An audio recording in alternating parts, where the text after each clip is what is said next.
গগৈকে প্রদেশ সভাপতি করে খেলা ঘুরিয়ে দিয়েছে কংগ্রেস।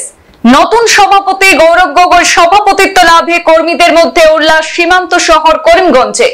নবনিযুক্ত প্রদেশ কংগ্রেসের সভাপতির পদে গৌরব গগৈর নাম ঘোষণার পর করিমগঞ্জ জেলা কংগ্রেস কার্যালয়ের সম্মুখে আনন্দ উল্লাস করে একে অপরকে এবং পথচারীদেরকে মিষ্টি খাওয়াচ্ছেন জেলা কংগ্রেসের কর্মকর্তারা।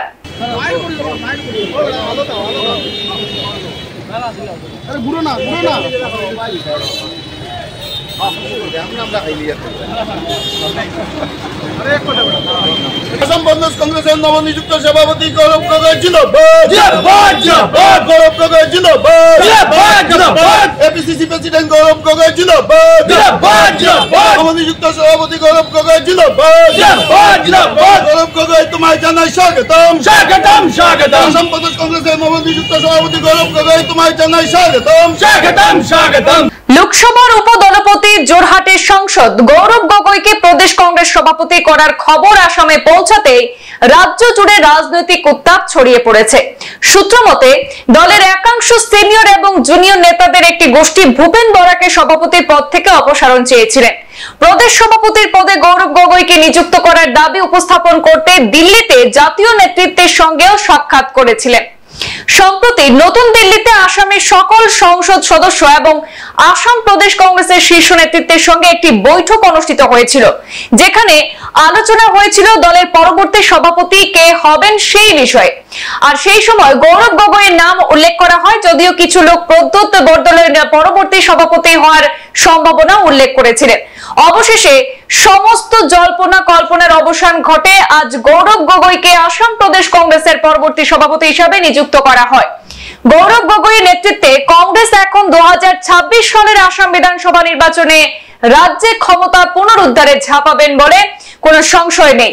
তাছাড়া এটি স্পষ্ট হয়ে উঠেছে যে গৌরব গগৈ মুখ্যমন্ত্রী ডক্টর হিমন্ত বিশ্ব শর্মার বিরুদ্ধে প্রধান প্রতিযোগী এবং কংগ্রেসের মুখ্যমন্ত্রীর মুখ হিসাবে থাকার সম্ভাবনা স্পষ্ট হয়ে উঠেছে।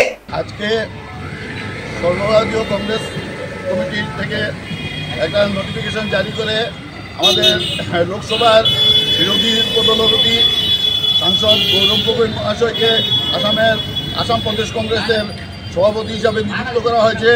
আমরা সাধারণ কংগ্রেস কর্মী হিসাবে এই সিদ্ধান্তকে আমরা স্বাগত জানাই।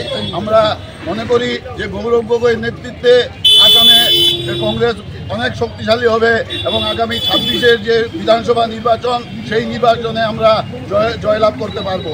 আমরা গৌরব গগৈর এই অনেকদিন থেকেই আসাম প্রদেশ কংগ্রেসের সভাপতি বদলের একটা আলাপ আলোচনা চলছিল। যাই হোক, শেষ পর্যন্ত আজকে এই সিদ্ধান্ত, একটা চূড়ান্ত সিদ্ধান্ত সর্বভারতীয় কংগ্রেস সভাপতি খার্গেজি নিয়েছেন এবং কেসি বেণুগোপাল দ্বারা একটা অর্ডার আজকে ওনারা প্রকাশ করেছেন। তাতে গৌরব গগৈ মহাশয়কে সভাপতি, আসাম প্রদেশ কংগ্রেসের সভাপতি এবং উপসভাপতি 3 জনকে দেওয়া হয়েছে। রজলিনা তির্কি, জাকির হোসেন সিকদার এবং প্রদীপ সরকার মহাশয়কে আমরা কার্যকরী সভাপতি যে 3 জন হয়েছেন তাদেরকেও আমরা স্বাগত জানাই। এবং এই যে নতুন যে নিযুক্তি হয়েছে সেটা সব দিক, কাস্ট কমিউনিটি সব কিছু মেনটেন করে করা হয়েছে। তার জন্য আমরা যে রাহুল গান্ধী যে বলে থাকেন যে কাস্ট কমিউনিটির কথা, এই রাহুল গান্ধীর সেই বক্তব্য আজকের এই অ্যাপয়েন্টমেন্টের মাধ্যমে, আজকে এই নিযুক্তির মাধ্যমে আমরা লক্ষ্য করতে পেরেছি যে আমরা কংগ্রেস যা বলে তা করে দেখায়। রাহুল গান্ধী শুধু জাতি গণনার কথা মুখেই বলেননি, উনি আজকে যে আসাম প্রদেশ কংগ্রেসের যে নিযুক্তি হয়েছে সেই নিযুক্তিতেও জাতি গণনার ছাপ পরিলক্ষিত হয়েছে। আমরা আবারও এই আজকের এই নিযুক্তির জন্য রাহুল গান্ধী, কেসি বেণুগোপাল, জিতেন্দ্র সিং, পৃথ্বীরাজ সাটে সহ আমাদের সবাইকে, সর্বভারতীয় কংগ্রেসের নেতারা যা আছেন সবাইকে আমরা ধন্যবাদ জানাই। সংবাদ এই পর্যন্তই, ফিরছি পরবর্তী অন্যান্য আপডেট নিয়ে, সাথে থাকুন। ধন্যবাদ।